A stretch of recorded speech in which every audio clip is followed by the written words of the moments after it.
Hello दोस्तों, welcome to my YouTube channel Pariksha pro.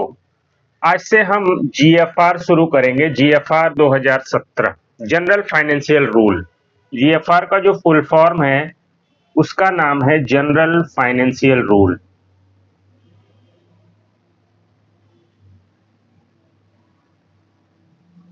ठीक है। अभी जो गवर्नमेंट में जीएफआर चल रहा है वो जीएफआर 2017 चल रहा है और टाइम टू टाइम इसमें जो भी अमेंडमेंट हुए हैं वो होते रहे हैं, लेकिन मेन जीएफआर 2017 का ही चल रहा है। देखिए जीएफआर होता क्या है। मैंने जब डीएफपीआर पढ़ाया था तो मैंने बताया था कि कॉन्स्टिट्यूशन ने क्या किया, सारी एग्जीक्यूटिव पावर जो है यूनियन गवर्नमेंट की प्रेसिडेंट को दे दी। एग्जीक्यूटिव पावर में तमाम पावर आती है, administrative power, quasi judicial power और फाइनेंशियल पावर। एडमिनिस्ट्रेटिव के लिए तमाम एस्टेब्लिशमेंट रूल वगैरह बनाए गए हैं, क्वासी जुडिशियल के लिए सीसीएस सीसीए रूल बनाए गए प्रेसिडेंट के द्वारा, और फाइनेंशियल पावर को एक्सरसाइज करने के लिए दो रूल बनाए गए, एक जीएफआर और एक डीएफपीआर। अब चूंकि होता क्या है कि हर एक मिनिस्ट्री, फाइनेंस मिनिस्ट्री क्या करता है कि बजट बना करके पार्लियामेंट को देता है कि भाई हमें इतना पैसा चाहिए फाइनेंशियल ट्रांजैक्शन के लिए। पार्लियामेंट बजट अप्रूव करके क्या करता है कि पार्लियामेंट सारे मिनिस्ट्री डिपार्टमेंट को जो है कि फंड एलोकेट करता है। ठीक है, फाइनेंस मिनिस्ट्री के थ्रू ये सारे मिनिस्ट्री डिपार्टमेंट को जाता है।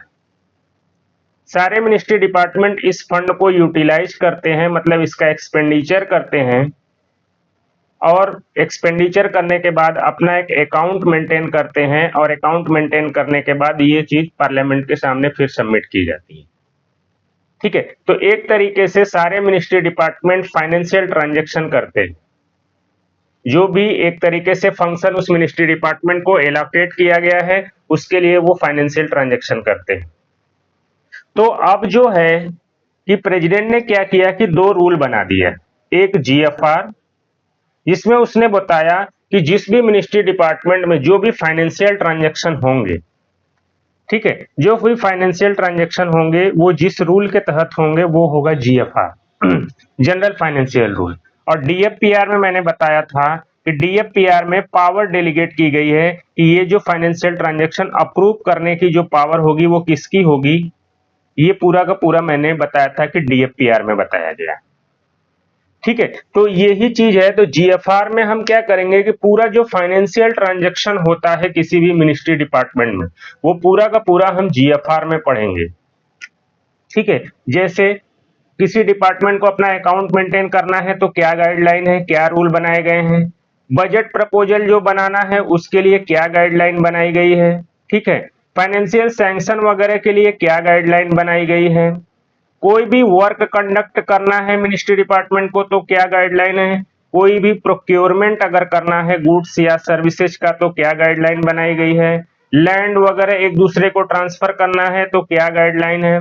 ठीक है, ये सारी चीजें जो है कि एक तरीके से क्या है कि जीएफआर वगैरह में, जीएफआर में बताई गई है, और इसी जीएफआर के प्रोविजन का इस्तेमाल करते हुए सारे मिनिस्ट्री डिपार्टमेंट अपने फाइनेंशियल ट्रांजैक्शन करते हैं।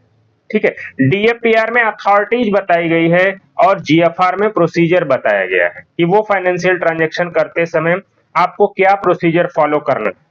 ठीक है, यही चीज डीएफपीआर हम ऑलरेडी पढ़ चुके हैं और जीएफआर हम आज से शुरू करेंगे। जीएफआर में कई सारे चैप्टर दिए हुए हैं। जीएफआर जो है कई सारे चैप्टर्स में बटा हुआ है। हमारी जो स्टडी, चूंकि एग्जाम काफी करीब है, तो हम सबसे पहले क्या करेंगे कि जो इंपॉर्टेंट चैप्टर्स हैं हम सबसे पहले उनको कवर करेंगे, ताकि सबसे पहले इंपॉर्टेंट चैप्टर्स कवर हो जाए जिनसे मैक्सिमम सवाल जीएफआर के आते हैं। ठीक है, जैसे जीएफआर के जो मैक्सिमम क्वेश्चंस वगैरह आते हैं वो वर्क के चैप्टर से आते हैं, प्रोक्योरमेंट के चैप्टर से आते हैं, कॉन्ट्रैक्ट के चैप्टर से आते हैं। ठीक है, ये सारे टॉपिक ऐसे हैं जिनमें से जीएफआर के मैक्सिमम सवाल पूछे जाते हैं। तो हम क्या करेंगे कि पहले इंपॉर्टेंट चैप्टर्स को पढ़ेंगे और उसके बाद बाकी सारे चैप्टर्स को पढ़ेंगे पूरा। कोशिश करेंगे कि अगले कुछ दिनों में पूरा का पूरा जीएफआर खत्म हो जाए, लेकिन हम क्या करेंगे, इसको एक तरफ से ना पढ़, सारे चैप्टर एक दूसरे से इंटर रिलेटेड नहीं है, हर एक चैप्टर की कहानी अलग अलग है। तो हम इंपॉर्टेंट चैप्टर्स को पहले कवर करेंगे और उसके बाद जो है कि जिनमें से कम सवाल आते हैं, ठीक है, उनको हम उसके बाद कवर करेंगे। ठीक है, तो जीएफआर हम शुरू करते हैं। आज जो है जीएफआर का हम चैप्टर 1 ही शुरू करेंगे क्योंकि इसमें कई सारी डिफिनीशंस वगैरह और कुछ जनरल बातें बताई गई। हालांकि इसमें जो डिफिनीशंस बताई गई हैं, हमने बहुत सारी डिफिनीशन डीएफपीआर में पढ़ रखा है। जीएफआर का जो चैप्टर 1 है वही हम पढ़ेंगे आज। जीएफआर का जो चैप्टर 1 है वो इंट्रोडक्शन से रिलेटेड है।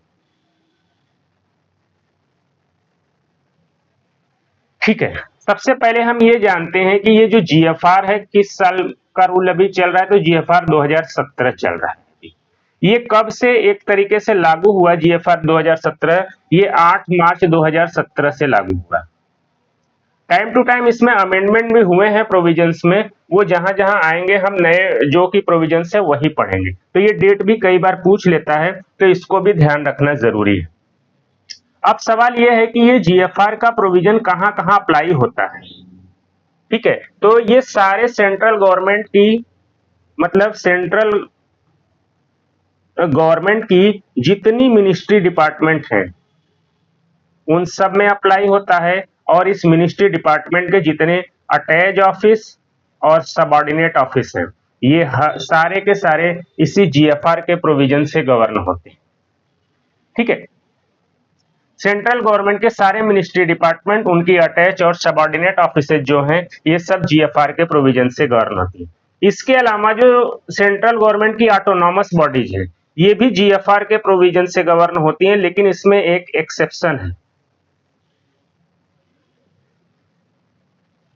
अगर कोई ऑटोनॉमस बॉडी है, उसने अगर बाई लॉज के तहत, मतलब लॉ बनाया और उसके तहत जीएफआर के मतलब फाइनेंशियल रूल बनाए, और इस जीएफआर के रूल को अगर उसने गवर्नमेंट से अप्रूव करा लिया,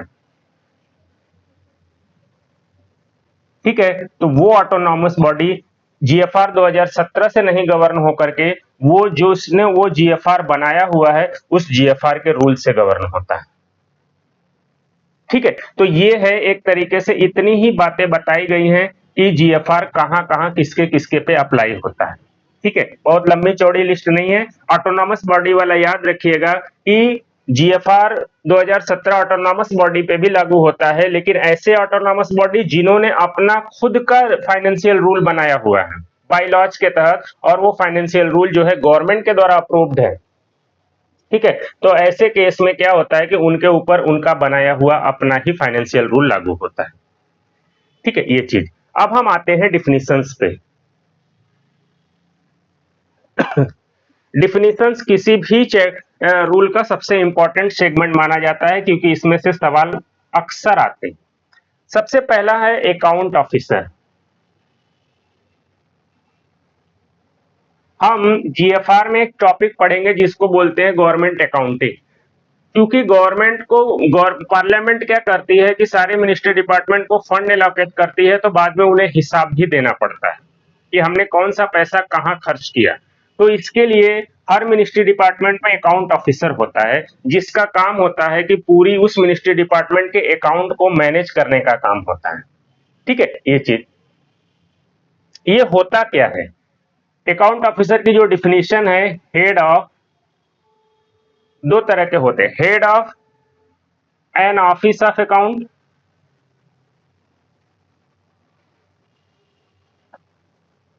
या हेड ऑफ पीओ, पे एंड अकाउंट। ये दोनों अकाउंट ऑफिसर की कैटेगरी में आते हैं, पे एंड अकाउंट ऑफिस, पे एंड अकाउंट। ठीक है, हर मिनिस्ट्री डिपार्टमेंट में आपने देखा होगा कि अकाउंट ब्रांच होता है और पे एंड अकाउंट ब्रांच भी होता है। इन दोनों का जो हेड होता है वो अकाउंट ऑफिसर के रूप में काम करता है, उसका काम है गवर्नमेंट की अकाउंटिंग को मैनेज करना। ठीक है, ये चीज। अगला जो मैंने बताया हुआ है एप्रोप्रिएशन, मैंने काफी अच्छे से बताया था डीएफपीआर के रूल में। एप्रोप्रिएशन माने क्या है, असाइनमेंट ऑफ फंड,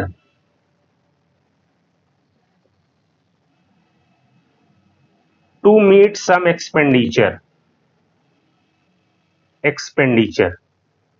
देखिए, इसका प्रोसीजर भी मैंने बताया था डीएफपीआर के रूल में कि भारत सरकार का सारा पैसा जो है कंसोलिडेटेड फंड ऑफ इंडिया में जो है कि जमा रहता है। कंसोलिडेटेड फंड ऑफ इंडिया से सारे मिनिस्ट्री डिपार्टमेंट के अकाउंट में ये पैसा जाता है और मिनिस्ट्री डिपार्टमेंट के अकाउंट से जो भी यूजर है, एक तरीके से गवर्नमेंट सर्वेंट या कोई एक तरीके जिससे हमने कुछ प्रोक्योर वगैरह किया, जो भी यूजर है इसके अकाउंट में पैसा जाता है। फंड का फ्लो ऐसे ही होता है। पार्लियामेंट क्या करती है कि बजट अप्रूव करके कंसोलिडेटेड फंड ऑफ इंडिया से सारे मिनिस्ट्री डिपार्टमेंट को फंड एलोकेट करती है। सारे मिनिस्ट्री डिपार्टमेंट क्या करते हैं कि जो है कि फाइनेंशियल सैंक्शन जारी करके जो भी गवर्नमेंट एम्प्लॉय को पेमेंट करना है या जो भी यूजर जो भी ऑर्गेनाइजेशन है जिनसे उनसे सर्विसेज ली गई है उनको पेमेंट करना है, तो वो फाइनेंशियल सैंक्शन वो करके कि जारी करके उनको पेमेंट करते हैं। ठीक है, इस पूरी प्रक्रिया का अकाउंट मेंटेन करने की जिम्मेदारी अकाउंट ऑफिसर के ऊपर है। कितना पैसा आया, कितना हमने किसको पे किया, ये सारी चीजें चेक करने की जिम्मेदारी अकाउंट ऑफिसर के ऊपर डाल दी गई। तो यही असाइनमेंट ऑफ फंड, पार्लियामेंट ने फंड असाइन किया कंसोलिडेटेड फंड ऑफ इंडिया से मिनिस्ट्री डिपार्टमेंट को। मिनिस्ट्री डिपार्टमेंट उस फंड को असाइन करेगा एक पर्टिकुलर एक्सपेंडिचर को मीट करने के लिए। एम्प्लॉय की सैलरी देनी है, कोई भी वर्क कराना है, कोई चीज प्रोक्योर करना है, तो यही है appropriation means assignment of fund. यहां से पार्लियामेंट ने फंड असाइन किया मिनिस्ट्री डिपार्टमेंट को, तो ये भी एप्रोप्रिएशन हुआ। आपको अगर बजट का चैप्टर हम पढ़ेंगे जब पॉलिटी में, तो देखेंगे कि एक एप्रोप्रिएशन बिल लाया जाता है। जब बजट अप्रूव हो जाता है तो उसके बाद एक एप्रोप्रिएशन बिल पास करती है लोकसभा। उसके पास होने के बाद ही कंसोलिडेटेड फंड ऑफ इंडिया से पैसा जो है कि मिनिस्ट्री डिपार्टमेंट को एलोकेट होता है। क्या किया उसने, फंड का एलोकेशन कर दिया, असाइनमेंट कर दिया कंसोलिडेटेड फंड ऑफ इंडिया से मिनिस्ट्री डिपार्टमेंट को। अब मिनिस्ट्री डिपार्टमेंट में जब तक फाइनेंशियल सैंक्शन नहीं जारी करती तब तक उसके अकाउंट से एक पैसा किसी को पे नहीं हो सकता। ठीक है, तो एक तरीके से यही सारी जो एक्टिविटी है उसी को बोलते हैं एप्रोप्रिएशन। ठीक है, ये चीज। इसी का एक दूसरा होता है रीअप्रोप्रिएशन। रीअप्रोप्रिएशन एक बहुत ही इंपॉर्टेंट टॉपिक है जिसको हमने डीएफपीआर में पढ़ा हुआ है। ठीक है, ये चीज। रीअप्रोप्रिएशन क्या होता है कि जो भी गवर्नमेंट में एक तरीके से एक्सपेंडिचर या जो गवर्नमेंट का इनकम है, ठीक है, ये दोनों जो है कि अकाउंटिंग करने का इसका मेथड जो है ये एक तरीके से कोड वाइज बनाया गया है। ठीक है, 15 डिजिट का एक 6 ईयर कोड बनाया गया है जिसमें लास्ट टू डिजिट जो होते हैं वो ये बताते हैं कि ये पैसा एक्चुअली कहां पे खर्च हुआ है। एक्चुअल नेचर ऑफ एक्सपेंडिचर जो बताता है वो यही, एक्चुअल नेचर ऑफ एक्सपेंडिचर। ये पैसा सैलरी पे गया, ये पैसा पेंशन पे गया, ये पैसा टीए पे गया, ये पैसा मेडिकल पे गया, ये पैसा एलटीसी पे गया। ये सारी चीजें जो बताने का काम करता है वो 15 डिजिट का जो कोड होता है उसमें से जो लास्ट 2 डिजिट होता है इसी से पता लगता है कि एक्चुअली वो पैसा किस चीज पे खर्च हुआ है। ठीक है, इसी लास्ट 2 डिजिट को बोलते हैं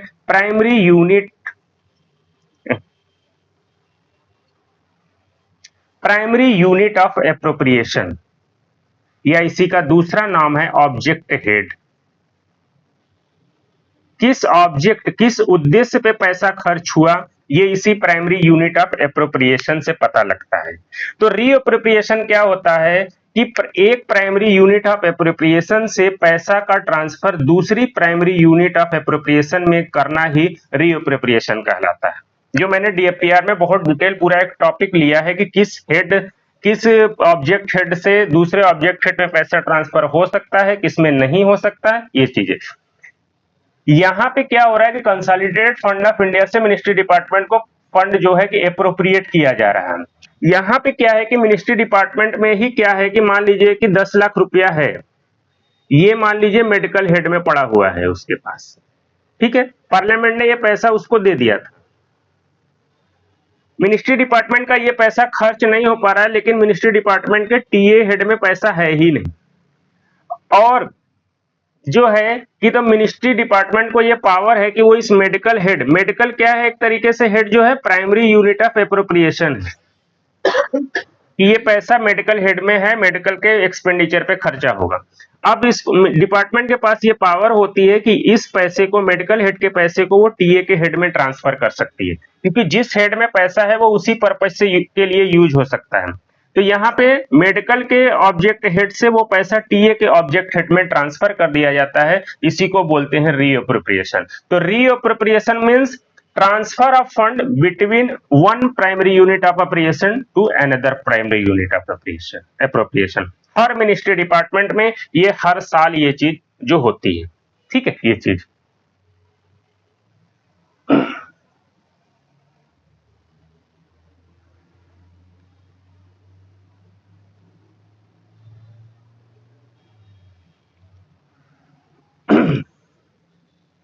अगला है ऑडिट ऑफिसर।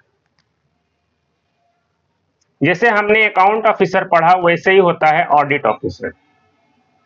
जैसे कि हर मिनिस्ट्री डिपार्टमेंट के अकाउंट मेंटेन करने वाले हेड को अकाउंट ऑफिसर बोलते हैं, ठीक उसी तरह head of office of audit, जो ऑडिट करने वाला ऑफिस है उसके हेड को ऑडिट ऑफिसर बोला जाता है, ठीक है, ये चीज। अगला है कॉम्पिटेंट अथॉरिटी।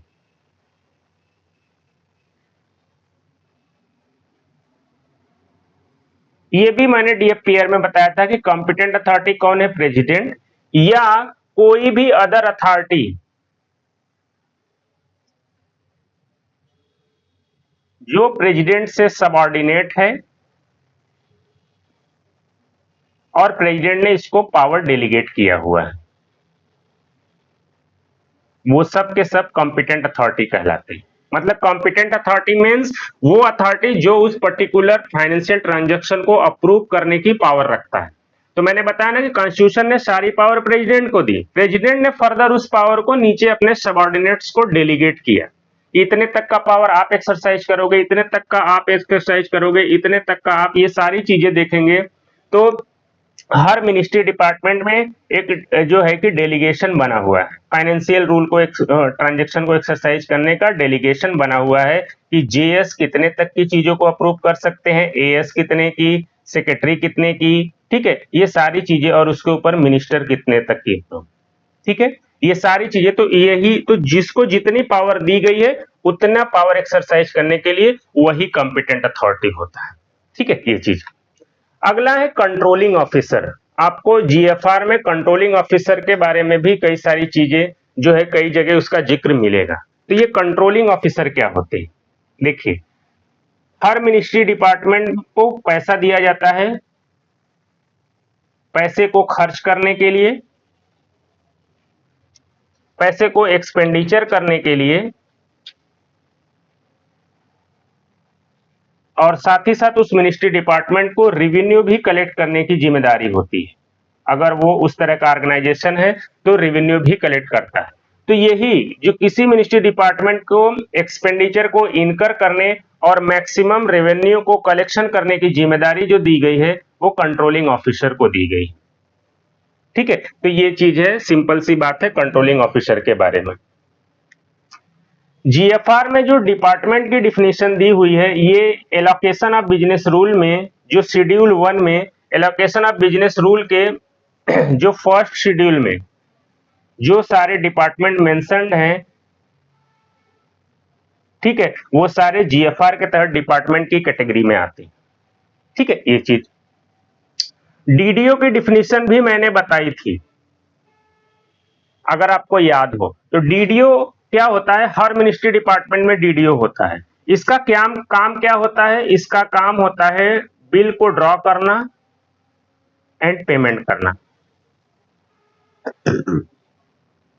जब मैंने एनपीएस पढ़ाया था तो वहां पे मैंने ये चीज बताई थी कि एक हर मिनिस्ट्री डिपार्टमेंट में एक डीडीओ होता है जिसका फुल फॉर्म होता है ड्राइंग एंड डिसबर्सिंग ऑफिसर। इसका काम जो पेमेंट के लिए बिल ड्रॉ करना और पेमेंट करना गवर्नमेंट के बिहाफ पे। ये कौन कौन हो सकता है, मैंने ये भी बताया था कि हेड ऑफ ऑफिस भी डीडीओ के तौर पे काम कर सकता है, या कोई भी गजेटेड ऑफिसर ठीक है, जिसको डिपार्टमेंट ने या यूटी के किसी एडमिनिस्ट्रेटर ने या कोई भी एचओडी है, इंडिपेंडेंट ऑफिस है कोई, उसके एचओडी ने इसको डीडीओ डिक्लेयर किया हुआ है। ठीक है, मैंने और बताया था कि अगर यूटी का कोई एडमिनिस्ट्रेटर या एचओडी खुद भी, अगर वो खुद बिल को ड्रा कर रहे हैं और पेमेंट कर रहे हैं, ठीक है, तो ये खुद डीडीओ के रूप में काम कर सकते हैं। ठीक है, तो डीडीओ की परिभाषा, डिफिनीशन में कौन कौन आते हैं ये जानना जरूरी है, क्योंकि इन सब से बहुत ज्यादा सवाल पूछे जाते हैं और ये बड़ी छोटी बात होती है, हमें लगता है हमें पता होता है, लेकिन हम नहीं सही कर पाते हैं। तो डीडीओ क्या होता है? एक ऐसा ऑफिसर होता है हर मिनिस्ट्री डिपार्टमेंट में जिसको बिल ड्रॉ करना होता है और पेमेंट करना होता है। देखिए होता क्या है एक्चुअल में, जब किसी भी फाइनेंशियल प्रपोजल को कॉम्पिटेंट अथॉरिटी की अप्रूवल मिल जाती है कि ठीक है ये पैसा खर्च करिए, उसके बाद क्या होता है कि डीडीओ क्या करता है कि उस पैसे को खर्च करने के लिए बिल बनाता है और उसको पेमेंट करने के लिए भेजता है। ठीक है, ये चीज है। तो ये फाइनेंशियल सैंक्शन मिलने के बाद जो डीडीओ क्या करेगा कि उसका बिल बनाएगा और उसका पेमेंट करता है। ये काम कई जो छोटे ऑफिसेज होते हैं वहां पे डीडीओ और हेड ऑफ ऑफिस दोनों एक ही होते हैं। ठीक है, लेकिन जो बड़े ऑर्गेनाइजेशन है वहां पे क्या होता है कि वो डिपार्टमेंट या एडमिनिस्ट्रेटर या एचओडी किसी भी गस्टेड ऑफिसर को डीडीओ डिक्लेयर कर सकता है, तो वो ये काम करेगा। या कोई मान लीजिए कि एडमिनिस्ट्रेटर या एचओडी खुद चाहता है कि नहीं मैं खुद ही बिल को ड्रॉ करूंगा और पेमेंट कराऊंगा, तो ऐसे में वो खुद भी डीडीओ के रूप में काम कर सकता है। डिपार्टमेंट खुद कभी डीडीओ के रूप में काम नहीं कर सकता, वो या तो हेड ऑफ ऑफिस को डीडीओ बनाएगा या अपने किसी भी गस्टेड ऑफिसर को डीडीओ बनाएगा। ठीक है, तो ये चीज भी ध्यान रखिएगा, डीडीओ की डिफिनीशन इंपॉर्टेंट है। आगे है कि गवर्नमेंट अकाउंट।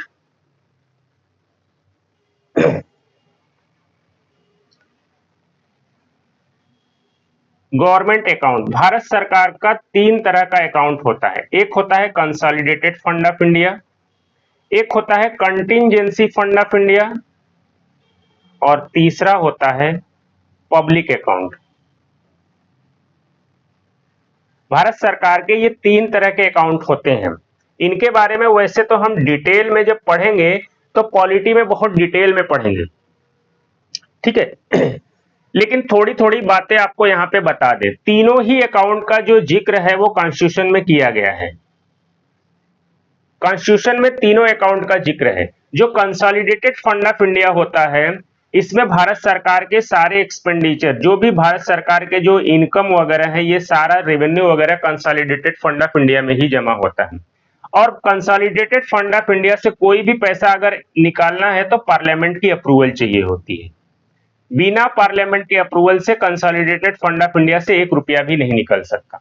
ठीक है, तो बजट का जो पेमेंट होता है वो इसी कंसोलिडेटेड फंड ऑफ इंडिया से होता है, इसीलिए पार्लियामेंट की अप्रूवल की जरूरत होती है। ठीक है, ये बात जानना जरूरी है कि कंसोलिडेटेड फंड ऑफ इंडिया से पेमेंट के लिए पार्लियामेंट की अप्रूवल जरूरी है। बिना उसकी अप्रूवल के 1 रुपया भी नहीं सैंक्शन किया जा सकता, पेमेंट नहीं किया। होता क्या है कि किसी भी इमरजेंसी सिचुएशन के लिए, अब पार्लियामेंट बार बार तो सेशन में होती नहीं है, तो ऐसे केस में क्या होता है कि एक इमरजेंसी सिचुएशन के लिए प्रेसिडेंट के बिहाफ पे, प्रेसिडेंट ऑफ इंडिया के बिहाफ पे एक कंटिंजेंसी फंड ऑफ इंडिया भी क्रिएट किया गया है। ठीक है, एक उसका कॉर्पस होता है, शायद अभी 1000 करोड़ या कुछ है, जो टाइम टाइम पे अपना एग्जीक्यूटिव जो है कि उसके अमाउंट को बढ़ाती रहती है। अगर मान लीजिए कि पार्लियामेंट सेशन में नहीं है और कुछ इमरजेंसी पैसे की जरूरत पड़ गई, तो इसी contingency of fund of India से प्रेसिडेंट के बिहाफ पे जो मेंटेन्ड है, इसी से उसका पेमेंट हो जाता है। और बाद में जब पार्लियामेंट सेशन में आती है तो इतना पैसा फिर से कंसोलिडेटेड फंड ऑफ इंडिया से निकाल करके कंटिंजेंसी फंड ऑफ इंडिया में जमा कर दिया जाता है। ठीक है, ये चीज है। तो ये जो प्रेसिडेंट के बिहाफ पे ये फंड मेंटेन होता है, इसको मैनेज करने की जिम्मेदारी डिपार्टमेंट ऑफ इकोनॉमिक अफेयर्स के सेक्रेटरी की होती है। ठीक है, वो देखेगा और इमरजेंसी सिचुएशन में इसी जो है कि कंटिजेंसी फंड ऑफ इंडिया से पैसा विड्रॉ कर देगा। बाद में पार्लियामेंट जब सेशन में आएगा तो वो पैसा कंसोलिडेटेड फंड ऑफ इंडिया से निकाल करके कंटिजेंसी फंड ऑफ इंडिया में डाल दिया जाता है। पब्लिक अकाउंट क्या होता है? एक तरीके से क्या होता है कि ये ऐसा अकाउंट है जिसमें जो पब्लिक जो अपनी डिपॉजिट्स वगैरह, हम जो बैंक में, पोस्ट ऑफिस में ये सब जो पैसे डिपॉजिट्स करते हैं, वो सब के सब इसी पब्लिक अकाउंट में जाकर के जमा होते हैं। और इस पब्लिक अकाउंट से गवर्नमेंट क्या है कि पैसा बारो करती रहती है और अपनी जो भी जरूरतें हैं वो पूरा करती है। जो खास करके इंफ्रास्ट्रक्चर प्रोजेक्ट वगैरह इन सब चीजों पे पैसे लगाना है तो वो गवर्नमेंट यही पब्लिक अकाउंट से बोरो करती रहती है और बाद में पैसे होने पे लौटा भी देती है। ठीक है, ये चीज पब्लिक अकाउंट से कोई भी पैसा विड्रॉ करने के लिए ना तो पार्लियामेंट की अप्रूवल चाहिए ना तो प्रेसिडेंट की। एग्जीक्यूटिव को फुल पावर है। ठीक है, एग्जीक्यूटिव खुद पब्लिक अकाउंट से जो है कि पैसे को विड्रॉ कर सकता है। ठीक है, तो ये चीजें जो है इनके बारे में थोड़ा सा जानना जरूरी था। बाकी जो है कि हम जब पढ़ेंगे पॉलिटी पढ़ेंगे, कॉन्स्टिट्यूशन पढ़ेंगे तो इनके बारे में डिटेल प्रोविजन जो है कि वो पढ़ेंगे। एचओडी के बारे में भी मैंने बताया था, हेड ऑफ डिपार्टमेंट। ये एक तरीके से जो भी फाइनेंशियल ट्रांजैक्शन है किसी भी मिनिस्ट्री डिपार्टमेंट का ठीक है, तो उस फाइनेंशियल ट्रांजैक्शन को जो पावर को एक्सरसाइज करने के लिए जो है कि हर मिनिस्ट्री डिपार्टमेंट में एक हेड ऑफ डिपार्टमेंट डिक्लेयर होता है। ठीक है, हेड ऑफ डिपार्टमेंट जो है कि उस ऑर्गेनाइजेशन का हाईएस्ट अथॉरिटी भी हो सकता है, लेकिन ये पावर डेलीगेट भी की जा सकती है। लेकिन डेलीगेशन में ये बोला गया है कि नॉट बेलो डीएस, डीएस से नीचे किसी को ये पावर डेलीगेट नहीं हो सकती। तो आपसे जो पूछेगा यही कि एचओडी की पावर कहां तक डेलीगेट हो सकती है। ठीक है, हमने डीएफपीआर में हेड ऑफ ऑफिस के बारे में भी पढ़ा था, रूल 14 ऑफ डीएफपीआर की हेड ऑफ ऑफिस कौन होते हैं, तो वो वहां पे जाकर के आप देख लीजिएगा। ये बहुत ही इंपॉर्टेंट टॉपिक है हेड ऑफ ऑफिस और यहां से अक्सर सवाल आते हैं। ठीक है, ये चीज जब मैं डीएफपीआर पढ़ा रहा था तो वहां पे मैंने पब्लिक वर्क की भी डिफिनीशन बताई थी और मैंने ये भी बताया था कि जीएफआर में पब्लिक वर्क की डिफिनीशन अलग है और डीएफपीआर में पब्लिक वर्क की डिफिनीशन अलग है। जब भी आपसे सवाल पूछेगा तो जरूर पूछेगा कि as per the provision of GFR क्या है पब्लिक वर्क की डिफिनीशन और as per the provision of DFPR क्या है पब्लिक वर्क की डिफिनीशन। ठीक है, तो ये दोनों अलग अलग जानना जरूरी है। तो जीएफआर के तहत जो पब्लिक वर्क की डिफिनीशन है वो क्या है? सिविल या इलेक्ट्रिकल वर्क,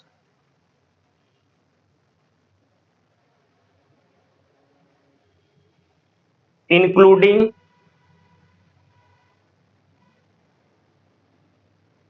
पब्लिक बिल्डिंग, कोई भी पब्लिक बिल्डिंग बनाई जा रही है, पब्लिक सर्विस कोई है,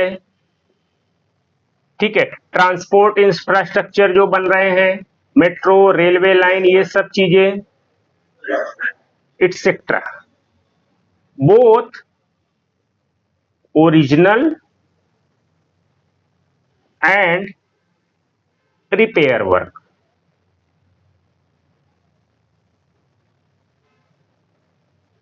ठीक है, ओरिजिनल क्या होता है कि कोई भी नई चीज, नया वर्क हम क्रिएट करते हैं, नई बिल्डिंग बना रहे हैं, ठीक है, तो वो उसे ओरिजिनल वर्क बोला जाता है। और बाद में उसकी रिपेयरिंग अगर करना हो तो उसे ओरिजिनली रिपेयर वर्क बोला जाता है। ये वर्क के चैप्टर में हम पढ़ेंगे।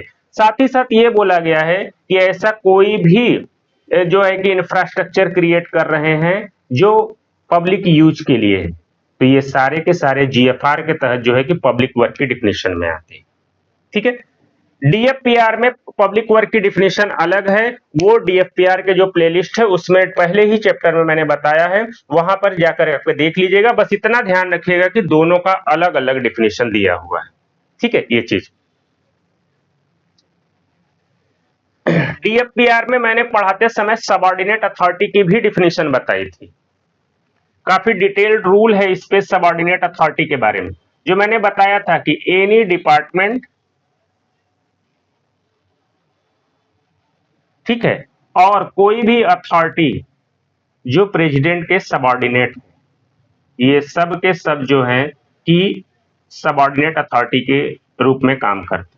ठीक है, तो ये भी वहां पे, ये तो पूरा डिटेल्ड रूल ही है डीएफपीआर में ये चीज। अब हम आते हैं एक्सपेंडिचर के मॉडल पे।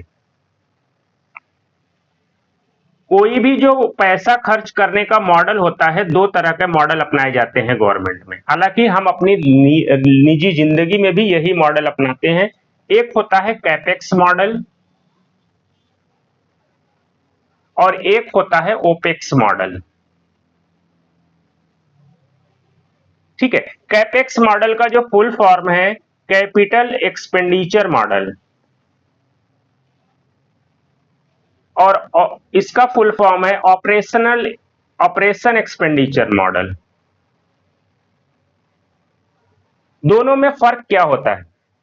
कैपिटल एक्सपेंडिचर माने क्या होता है? कैपिटल एक्सपेंडिचर माने होता है क्रिएशन ऑफ एसेट। मतलब हम उस पैसे से एक एसेट क्रिएट कर रहे हैं जो फ्यूचर में हमें रिटर्न देगा।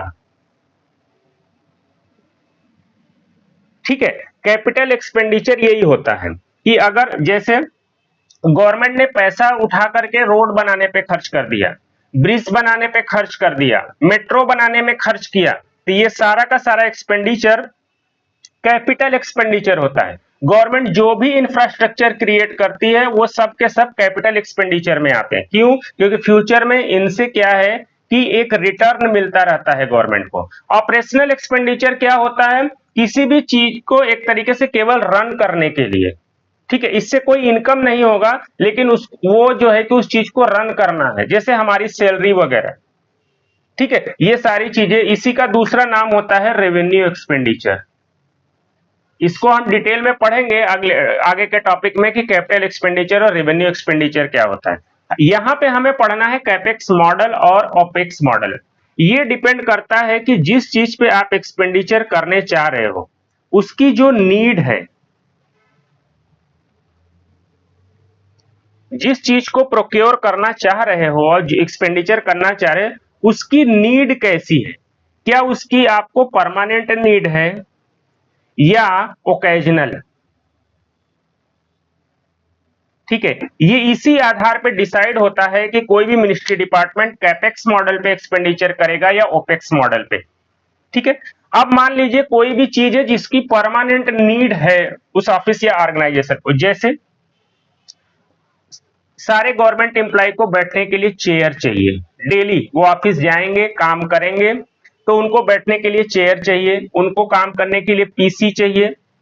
ठीक है, उनको और भी जरूरतें जो हैं उनको जिनकी डेली जरूरत है, तो ऐसे में गवर्नमेंट में क्या करेगी? क्या डेली डेली रेंट पे चेयर वगैरह जो है कि टेंडर फ्लोट करके मंगाएगी? ऐसे में क्या करेगी? इनको प्रोक्योर कर लेगी हमेशा के लिए, क्योंकि इनकी डेली जरूरत है। ठीक है, कंप्यूटर की डेली जरूरत है। ठीक है, तो ऐसे में क्या करेगी? वो क्या करेगी कि उस चेयर को, कंप्यूटर को परमानेंटली एक तरीके से वो क्या कर लेगी कि प्रोक्योर कर लेगी। तो वो अब वहीं पे मान लीजिए किसी भी ऑफिस में कोई फंक्शन होने वाला है मान लीजिए, और एडिशनल चेयर की भी जरूरत पड़ जाती है उसको। ठीक है, 200-500 लोगों को बैठने के लिए एडिशनल चेयर की जरूरत पड़ जाती है, माइक की जरूरत पड़ सकती है उसे, टेंट वगैरह की जरूरत पड़ सकती है उसे। तो क्या उसे ये डेली जरूरत पड़नी है? नहीं, साल में एक बार दो बार ऐसी चीजें जरूरत मौके पे ही इनकी जरूरत पड़ी है, तो इसकी परमानेंट जरूरत नहीं है उसको, इसकी ओकेजनल उसको जरूरत है। तो ऐसे में वो क्यों परचेज करेगा इसको? ठीक है, वो किसी से सर्विस हायर करेगा, वो उसे चेयर प्रोवाइड कर देगा, माइक प्रोवाइड कर देगा, टेंट प्रोवाइड कर देगा, और उसके बाद काम खत्म हुआ, अपना लेके चला गया।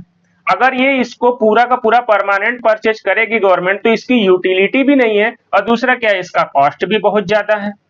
ठीक है, तो गवर्नमेंट ने यही एक तरीके से जो एक्सपेंडिचर का मॉडल बनाया कि आप देखो कि जिस चीज को आप प्रोक्योर करना चाह रहे हो उसकी जरूरत कितनी है।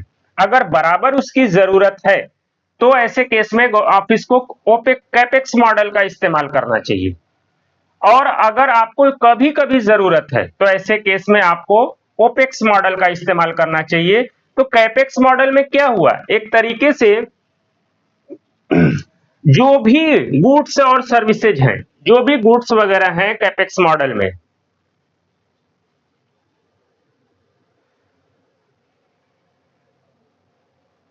जिन भी गुड्स की जरूरत है उनको परचेज कर लिया गया हमेशा के लिए। ठीक है, अब इस गुड्स से कोई जरूरत को इस्तेमाल करने के लिए कंज्यूमेबल्स की भी जरूरत हो सकती है। ठीक है, तो ये भी उसे परचेज करना पड़ेगा।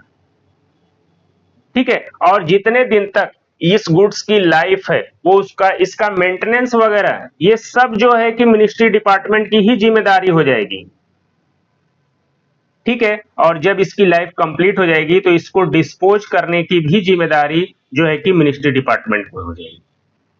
ठीक है, तो कैपेक्स मॉडल में क्या होता है कि हम उस चीज को खरीद लेते हैं पूरी तरह, उस पूरी जो भी गुड्स आइटम्स हैं उन पे उस डिपार्टमेंट का अधिकार हो जाता है, राइट हो जाता है, उसको यूज करने का, उसको मेंटेन करने का और उसको डिस्पोजल का भी राइट जो है कि उसी का होता है। मेंटेनेंस में बस इतना हो सकता है कि कुछ समय तक उसको वारंटी मिल सकती है सप्लायर के तरफ से, लेकिन उसके बाद उसे खुद ही मेंटेन करना पड़ेगा।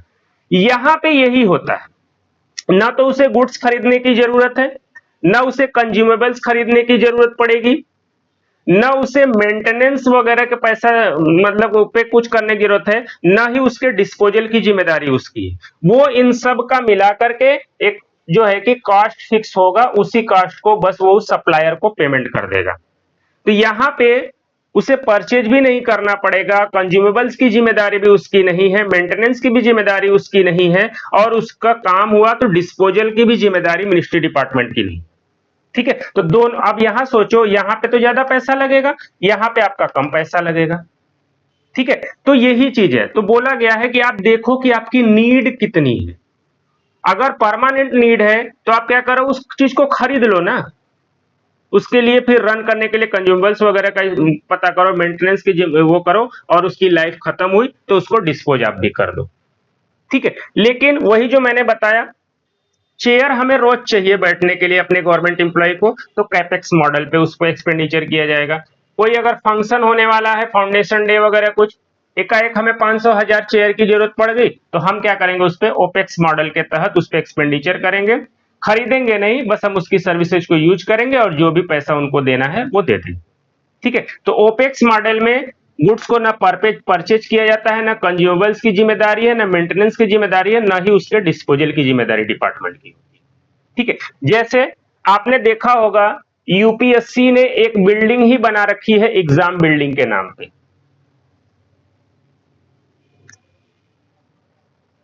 यूपीएससी में जब आप एग्जाम देने जाते होंगे तो एक एग्जाम बिल्डिंग बनी हुई है। हालांकि इस बिल्डिंग के कुछ पोर्शन को वो क्या करते हैं, ऑफिस के तौर पे यूज करते हैं, और कुछ पोर्शन में वो एग्जाम कंडक्ट कराते हैं। कोई भी एग्जाम होता है तो यूपीएससी में सेंटर जरूर पड़ता है, तो जाहिर सी बात है इस बिल्डिंग को बनाने में यूपीएससी ने पैसे एक्सपेंडिचर किए होंगे। ठीक है, आखिर यूपीएससी ने एक एग्जाम बिल्डिंग बना ही क्यों दिया, बाकी मिनिस्ट्री डिपार्टमेंट इस तरह की बिल्डिंग क्यों नहीं बनाती है? क्योंकि यूपीएससी क्या करती है, एग्जाम कंडक्ट कराती है, वो तमाम सेंटर्स पे कैंडिडेट के लिए सेंटर्स को एक तरीके से हायर करती है, और इन सेंटर्स को एग्जाम कंडक्ट कराने का पेमेंट भी करती है। तो अगर मान लीजिए, अगर यूपीएससी मतलब कि 4,000 कैंडिडेट के लिए अगर वो खुद बिल्डिंग बना दिया, ठीक है, एग्जाम बिल्डिंग बना दिया, तो एक बार पैसा लगा यूपीएससी का, और ये एग्जाम बिल्डिंग न जाने कितनी दिनों तक एक तरीके से गवर्नमेंट के रेवेन्यू को बचाएगा। और अगर इसी 4,000 कैंडिडेट को सेंटर्स पे एकोमोडेट करना पड़े तो कम से कम 10 सेंटर की जरूरत पड़ेगी, हर एक एग्जाम के लिए 10 सेंटर, तो उसका जो पेमेंट भी होगा वो कहीं ना कहीं बहुत ज्यादा होता है। ठीक है, तो यहां पे गवर्नमेंट ने देखा कि चूंकि हमें बार बार साल में 10 से लेकर के 20 एग्जाम यूपीएससी कराती है, हर एग्जाम में हमें सेंटर हायर करने पड़ेंगे, तो अगर हम एक बार में खुद ही यूपीएससी बिल्डिंग बना दे तो ये 4,000 लड़कों पे जो पैसा जो खर्च हो रहा था, सेंटर्स को जो पैसा दे रहा था, वो क्या है कि उसकी खुद एक तरीके से एक पैसा वन टाइम इन्वेस्ट करके उसने क्या कर दिया, एक एसेट क्रिएट कर दिया। इससे गवर्नमेंट का पैसा भी बच रहा है, और ये जो गवर्नमेंट की एक एसेट भी है, कल को इसको अगर सेल करेगी गवर्नमेंट तो इससे अलग एक तरीके से उसको रेवेन्यू मिल जाए। ठीक है, तो यहां यूपीएससी ने ये बिल्डिंग बनाने में जो एक्सपेंडिचर किया वो किसके आधार पे किया, कैपेक्स मॉडल पे। क्योंकि उसे बार बार जरूरत थी, एग्जाम कंडक्ट कराने के लिए हॉल की जरूरत थी, तो उसने वही कर दिया। मिनिस्ट्री डिपार्टमेंट को मान लो कोई फंक्शन करना है, ठीक है, कोई भी उनका फंक्शन होना है, तो वो क्या करते हैं, होटल बुक कर लेते हैं, क्योंकि एक दिन उसको जरूरत है, उसका पैसा उन्होंने दे दिया उनको। तो यही है कैपेक्स मॉडल और ओपेक्स मॉडल। हम अपनी लाइफ में भी यही करते हैं, ठीक है। हम अपने घर में दो चार चेयर हमेशा रखते हैं, ताकि हमें जो भी डेली जरूरतें हैं वो, तो हम उसको परचेज कर लेते हैं। हमारा ये एक्सपेंडिचर कैपेक्स मॉडल का एक्सपेंडिचर है। लेकिन वही अगर हमारे बच्चे का बर्थडे आ गया मान लीजिए, ठीक है, और यह हमारी मैरिज है, तो हमें 150 चेयर की जरूरत पड़ती है ना, हम इसको क्या करते हैं, हायर करते हैं, इसको परचेज नहीं करते। क्यों? क्योंकि इसकी जरूरत हमें क्या है कि अभी बस कुछ समय के लिए है, उसके बाद इसकी जरूरत नहीं है, तो हम इसे परचेज नहीं करते बल्कि इसको हायर कर लेते हैं। तो इसके हायरिंग पे जो हमने पैसा खर्च किया वो एक ओपेक्स मॉडल पे खर्च किया, ठीक है। तो यही फर्क है ओपेक्स मॉडल और कैपेक्स मॉडल में, इसको अच्छे से समझ लीजिएगा। सारे एक्सपेंडिचर हम अपनी लाइफ में भी इसी मॉडल पे करते हैं, और गवर्नमेंट में भी इसी मॉडल पे एक्सपेंडिचर होता है, ठीक है। ये चीज डिफिनीशन में यही सारी चीजें थी। अब एक चीज है inter departmental consultation. Inter departmental consultation,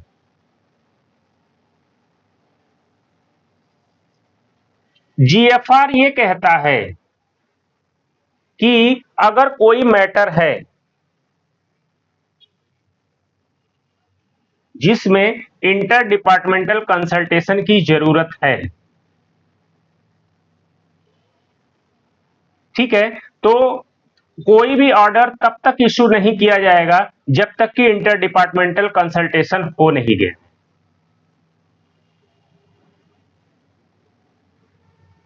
मतलब कोई भी ऐसा मैटर है जिसमें एक से ज्यादा डिपार्टमेंट इन्वॉल्व हो सकते हैं, वो एक से ज्यादा डिपार्टमेंट को अफेक्ट करेगा, तो ऐसे केस में बिना उन डिपार्टमेंट के कंसल्टेशन को कोई भी फाइनल ऑर्डर पास नहीं किया जाएगा, ठीक है। अब सवाल यह है कि ऐसे कौन से मैटर है जिनमें इंटर डिपार्टमेंटल कंसल्टेशन की जरूरत पड़ी।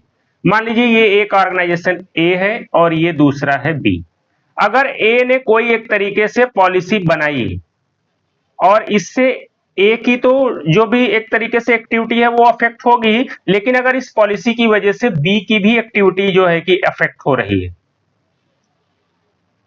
ठीक है, तो ऐसे केस में ए और बी के बीच कंसल्टेशन होना जरूरी है। कंसल्टेशन ए और बी के बीच में हो जाएगा, उसके बाद ही फाइनल डिसीजन लिया जाएगा, फाइनल ऑर्डर पास किया जाएगा। ये ट्रांजैक्शन ऑफ बिजनेस रूल में भी ये बात लिखी गई है कि ऐसे मैटर जो एक एक या मतलब एक से ज्यादा मिनिस्ट्री डिपार्टमेंट को अफेक्ट करते हैं, उसमें इंटर डिपार्टमेंटल कंसल्टेशन होना जरूरी। एग्जाम्पल के तौर पे जैसे मैं आपको बताऊं, हमने सीसीएस सीसीए रूल में पढ़ा कि अगर कोई भी डिसीजन प्रेसिडेंट लेगा तो यूपीएससी की एडवाइस मैंडेटरी है, ठीक है।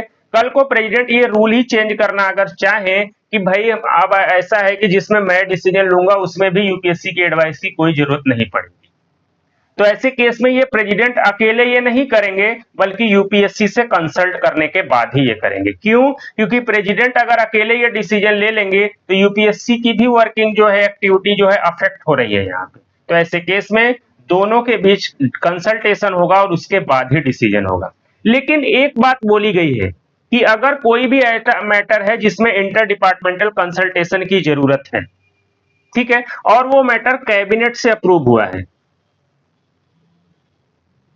तो ऐसे केस में इंटर डिपार्टमेंटल कंसल्टेशन की जरूरत नहीं, इंटर डिपार्टमेंटल कंसल्टेशन की जरूरत नहीं, ठीक है। कहने का मतलब ये जो मैटर है कि भाई प्रेसिडेंट जिस केस में कॉम्पिटेंट अथॉरिटी, उस केस में यूपीएससी की एडवाइस नहीं ली जाएगी, ये चीज अगर कैबिनेट को ही अप्रूव करना है, ठीक है, तो ऐसे केस में जो है कि इंटर डिपार्टमेंटल कंसल्टेशन नहीं किया जाएगा, ठीक है। क्यों? क्योंकि कैबिनेट में तो सारे मिनिस्ट्री डिपार्टमेंट के मिनिस्टर अवेलेबल होते हैं ना।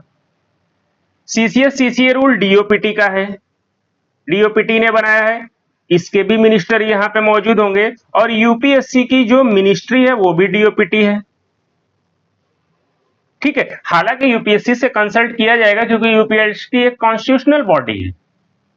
ठीक है, तो कहने का मतलब जब कैबिनेट ने ही अप्रूव कर दिया तो कैबिनेट में तो सारे डिपार्टमेंट वगैरह के मिनिस्टर अवेलेबल होते हैं, तो ऐसे केस में इंटर डिपार्टमेंटल जो है कि कंसल्टेशन की जरूरत नहीं पड़ती है।